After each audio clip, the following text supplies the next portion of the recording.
Hello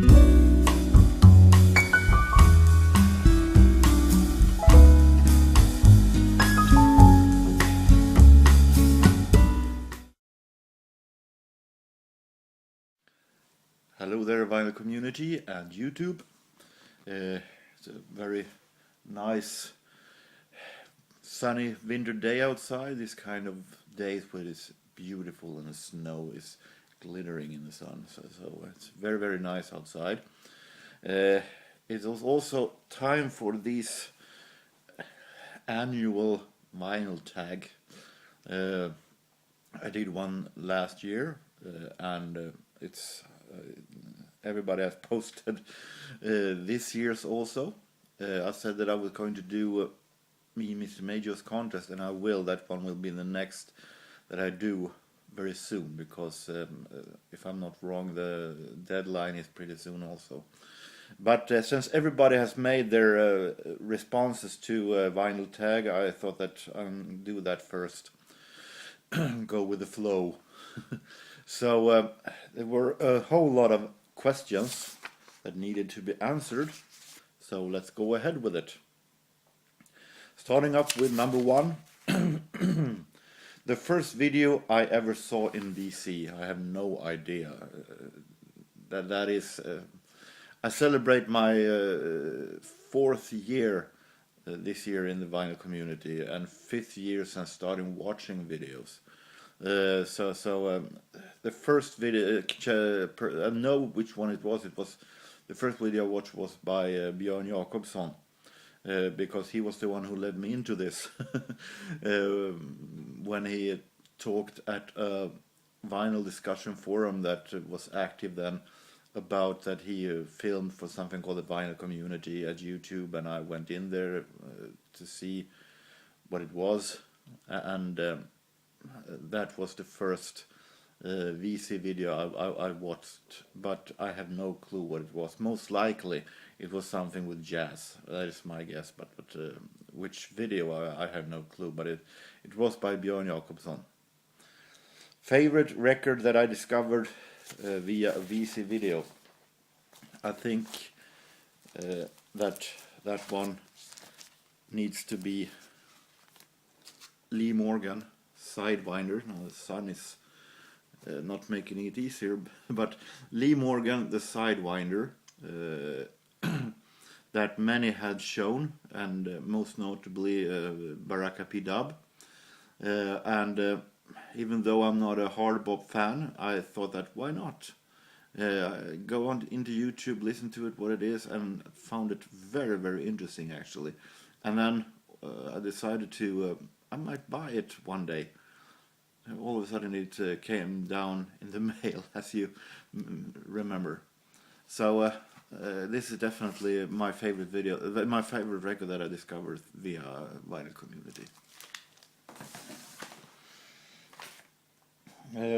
What are my other hobbies? Well, I have a blog about records, in Swedish though, but it is kind of a translation box. You could choose the website to be translated into any languages you want. Behold though, it's Google Translate, so it may not be 100% accurate, but it's some kind of a translation anyway.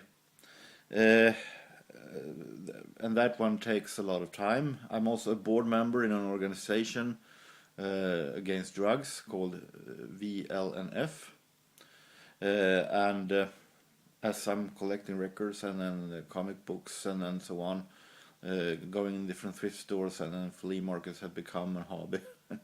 And spending time on Facebook, posting there and so on. So as also collecting different kind of television series box sets and so on. So why did I start collecting? I told that one before. When I was a kid, we got home these kind of mail order magazines. One called Skivor och band, records and tapes, whether you could mail order records. And on the back side, on many comics in the 80s, there were ads where you can do mail order different kind of records also. So I watched these mail order ads and catalogs and drooling about some records that with artists that I've heard on the radio, and I said to myself, I'm going to have these ones one day in a physical copy. And that way it has been rolling on in the sense then. It became maybe a little bit bigger than I imagined when I started. I didn't see myself being a record collector from the beginning, but it's become that way. Do I play an instrument or am I in any kind of band? No, I'm not. I tried as a kid to play the piano. I went to a piano teacher in a church, I remember, trying to play the scale. Managed to play the scale, and after I've managed to do the scale, watched the notes for the scale, I thought that, well, now I'm ready. So I picked up notes for piano sonata by Franz Schubert. Thought that now I'm ready. Didn't understand one damn bit. What the hell is this? And then I realized I don't have the patience to sit down and train and then train scales and all that kind of stuff. So I gave that one up. I don't have the patience to learn an instrument. I have faced that fact. But I actually managed to learn to play "Oh When the Saints Go Marching In." So that is the only song I can play, but on piano. So, that is all. Ever worked in a record store? No, I have not worked in a record store, but I have for almost 13 years worked as I have been in charge of different record departments in thrift stores in 3 different thrift stores, one at a time, of course. I've been first at Erikshjälpen, then at Myrorna, and at a place called HK. So I've been in charge of the record department there, putting out records in dollar bins, sorting them out, throw away those ones that was look too horrible, raising the price of those who were more expensive and so on. So close to record store, I guess. Favorite album, the year I was born. Well, there were some, actually. I picked out this one that I found at the record fair here in Sundsvall. Mirror Image, Blood, Sweat and Tears. I listened to it and it is real great. It is really funky, real special. It is. I really like this one. Magnificent and exciting record. I really like this one. So Mirror Image, Blood, Sweat and Tears. Classic record that I never have heard. And those are many actually, because I'm not all that into the 60s and some 70s rock music. So there are a lot of records that I actually never have heard. Much because I'm not all that interested in their music enough to listen to the record. So I have never heard completely Beatles Revolver, Sgt. Pepper, the White Album. I do enjoy some Beatles songs, as you may have seen. I've shown some 7 inches with Beatles that I've been buying, but I don't think that I'm all that much of a Beatles fan that I need to buy a record with them. and Creedence Clearwater Revival that I find extremely boring. Cosmos Factory, never heard. Queen's A Night at the Opera. It's not my music, so I haven't listened to them. So there are extremely many. Maybe that will change one day. Who knows? A guilty pleasure record. I don't like that word guilty pleasure, because to me, I stand for what I like. I don't find it a guilty pleasure. But if it means that with the records that people don't expect to find in my collection, knowing what kind of musical taste I have, then there are some. I'm a man that likes very different kind of music, but I think I choose this one that many don't expect me to actually like. I don't like boy bands, Boyzone, Backstreet Boys, Fives, NSYNC. I think that those one is pretty horrible. But there's one exception of one boy band that I actually like a lot of songs by. Not all. I think many of their ballads is extremely boring, but I do like many songs by Take That. Much because they mix interesting 90s pop style with 70s soul and disco. Is their influence of 70s soul and disco that I like would a lot of Take That songs. Also made a whole lot of 70s cover in a very, very great way, like It Only Takes a Minute, Could It Be Magic, Relight My Fire, and so on. And I like Pray, really great one. Some real great stuff here. But then, of course, as I said, there are ballads, some ballads, 1 million love songs I can bear without, never forget. Can also bear without. But many songs by Take That I actually do like. This is a later album from 2006 when they're reunited without Robbie Williams. Beautiful World. And this song Patience, this single Patience is actually real good. So guilty pleasure, call it whatever you want, but Take That is my answer. Strangest record. As many know, I'm a huge fan of these strange and weird records that made you think,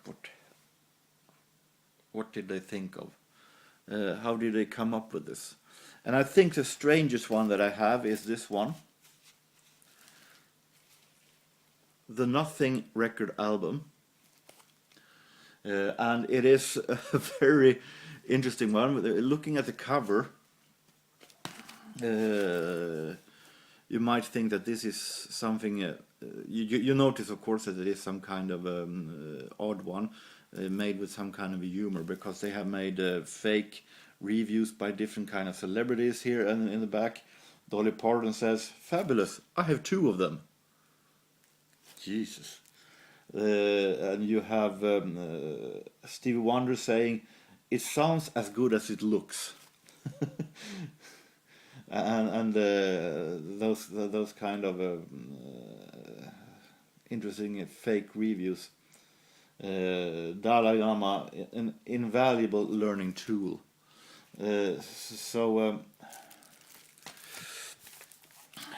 But when you listen to it, it is empty. It's tracks and supposed to sound like a vinyl, but it's nothing on it, which is the title, the Nothing record album, because it is nothing on it. And they made a very interesting inner sleeve with different kind of humorous text here, writing about each song in a humorous way, each song, and see here, special lyric sheet and inside a poster inside. Well, let's take a listen. Let's listen to some quick peeks from this album. Can you hear the groove? Yeah, shake it, VZ. Doesn't matter where I putting the needle, it's empty. I can play it in 45 if I want to. Doesn't matter. It's empty. Kind of freaky, huh? Well, did you enjoy it? Wasn't it a funky groove? So this one is definitely definitely the strangest record that I have. I bought it at a flea market because I realized by the title that this gotta be something very, very odd. I need to have it. I need to have it. And boy was I right. Show a picture disc. Well, I don't have all that many because they're often very expensive, but I have nothing against picture discs. They can be very beautiful to look at, very special. But I picked out this one. I think this one is a picture disc that I really like. It's a 7-inch though. This is a picture disc of A Flock of Seagulls' Space Age Love Song from 1992. Real great new wave synth pop song.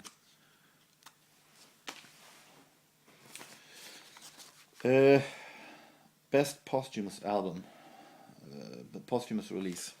That one was the hardest because I don't have all that many. I could only think of one that I do have, but I don't know if it's the best one because I haven't listened to it yet. It's one of these records that have been little in the shadow of all these CDs that I'm supposed to listen to. I don't know where to begin when it comes to starting to listen to records. But I have it, and it's released after his death, so I picked that one out as an example. Michael Jackson's Michael, released in 2010, 1 year after his death. I have it more or less for the collection. I have no high hopes for it, as it is duet with Akon, it is featuring 50 Cent, and I have no high hopes for it. But I'm gonna give it a try, I promise. But maybe be a little too modern for me, but we'll see. Artists that I collect impulsively. Have some favorites, of course, but depending on, I don't buy stuff that I already have. If I have a single and I see another one that may be maybe in a little better shape, I don't buy that because I feel like I already have it. I want to concentrate on the stuff that I don't have in first hand. But of course, Depeche Mode, Pet Shop Boys, Jimmy Smith, Lenny Tristano, for instance, I buy almost anything with. A blind buy, those happens, of course. Depending on what you mean with blind buys, it could be those happens every now and then that I see a record with an artist which song I heard when I was a kid, but then feels like maybe I should give it a try now also. It's very interesting. Then it is those kind of blind buys that you have no real clue what you're buying actually. And those are few nowadays, as I feel like I want to concentrate on those that I know and want, or don't, as I want to have place for it also and have time to listen to it. But one of my absolute favorite blind buys is this one that I bought. I had no clue, looked at it and seeing this. It is by soul singer Eddie Horan. I had no idea who this was actually when I saw this record. It is 70 Soul. An album called Love the Way You Love Me. I had no idea who this was, but I met a record collector friend and he said that this is 70 Soul actually. So I thought to myself, why not? I give it a try. So I bought it. So cheap, it was only $1. And realized that this was actually real great. I didn't recognize any kind of familiar names or so about, but it was definitely a real great one. It was released in 1978. Real smooth some funky parts, real great 70s soul music. So definitely a favorite of mine. A blind spot artist. I have trouble understanding what that meant. And from what I have seen from other responses, they also had problem understanding what that really meant. So I tried to Google it with no good results. But from what I have realized from other responses, I think it means that an artist that I was blind for until I recently discovered it. And when I started collecting the 70s, it came also with a whole lot of artists that someone had told me years ago, when I was younger, maybe it's like 20 years ago, someone would have said that 20 years from now you would start collecting David Bowie from the 70s. I would have said, you nuts? It's great in the 80s, but in the 70s you would start collecting 10cc. What? Or maybe even more, you will start collecting my example here, my response here, Blood, Sweat and Tears. I found Blood, Sweat, I liked Chicago, but Blood, Sweat and Tears didn't interest me one bit. But then I saw this record a couple of years ago, BST4. Realized one song, Lisa Listen to Me, great one, real great one. And I bought it and I found this is real great. How can I be so wrong all these years? And as you know, I'm a person who always are extremely late when it comes to discovering something that everybody else had discovered way back. So, but I found it real good. So after this one, I bought this one at a record fair. The real great new release of their first album. And then I bought Mirror Image, and then it kept rolling, buying Blood, Sweat and Tears albums whenever I find it. My favorite album cover I've showed many times, and I guess I will show it again later on, in a later video also, I guess. Earth, Wind and Fire's All in All. Really like this cover. This is a real magnificent cover. Mysterious and at the same time so well made. Mysterious, beautiful, and very well made. And gatefold also fantastic, beautiful. So this one is my easy response to that. A musician that I met, easy counted. I haven't met all that many. The one I remember most was that I met Camilla Henemark, La Camilla, from the Swedish disco group Army of Lovers.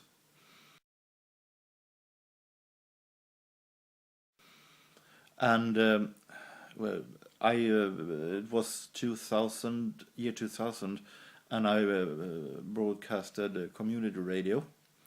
And Camille, this singer in that band, was then in a period when she wanted to go political.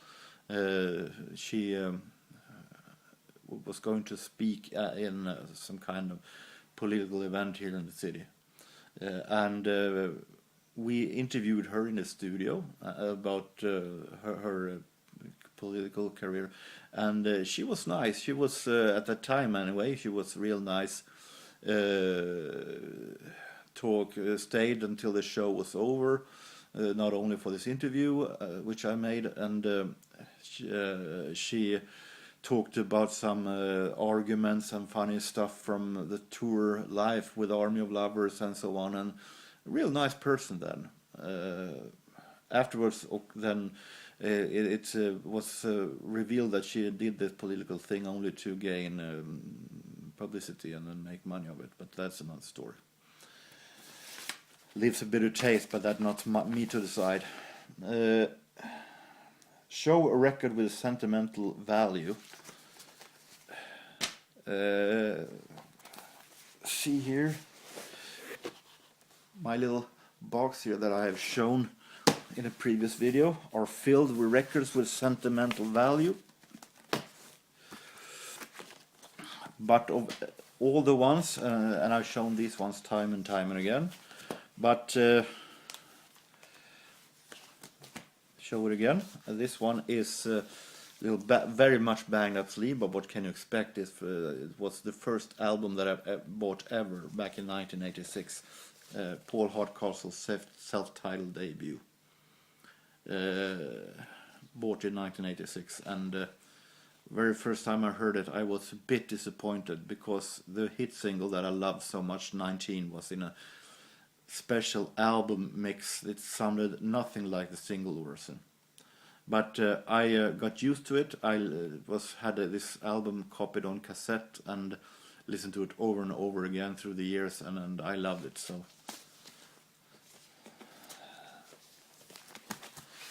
feel it was a while since I showed Paul Hardcastle's album anyway. Favorite album that no one else seems to know about. Also a lot of these. But I think this one is my favorite. Also here is a pretty banged up sleeve, but I had this album for a very long time also. And finding another one is almost impossible. But I love this one. This is a jazz group from Sweden that only released this album, Soul Train. They were voted as to award from the jazz magazine Orkesterjournalen, Orchestral Journal, and in a contest they had called Jazz in Sweden 1986, and then they released this album also. It is little blues funky jazz style, and at the time when I heard this one in Swedish radio, it was actually the first jazz group that I listened to when I started listening to jazz. So I was very loved it very much. Recorded every song that they played on the radio. So very great one. Even though it's not my normal jazz style to listen to this kind of modern style. We have the names I know here is Tommy Koverhult on tenor sax. You have Claes Askelöv guitar and Stefan Abelian keyboards and so on. But funky, very much blues, and with Claes Jansson as a vocal, a very famous Swedish jazz singer. And finally, a favorite album out of a genre I don't know very well. Everybody knows by now that I am definitely no fan of heavy metal. I know a lot of names through reading Swedish music magazines when I was a kid, where these bands were mentioned and articles about them over and over. But I'm never been interested in heavy metal or hard rock. Where to count Deep Purple though, if they are hard rock or just a rock band. But favorite album by genre I don't know well. For me is heavy metal, and my favorite heavy metal album that I actually do like is Rat's Invasion of Your Privacy from 1985. Interesting cover. It is a real rocky, great album, and I bought it mainly at the time because of the song there, Lay It Down, that I heard on Swedish radio show, and I felt like I want to have this song in some kind of a physical format. So I bought it, and it was actually really good. So a great album, definitely. So that was my Vinyl Tag 2018. I hope that you have enjoyed my responses and my answers and this video. Hopefully it will be more questions by me, Mr. Maggio, in the next video. So take care of everybody. Enjoy whatever you do, no matter where you are. So take care and see ya.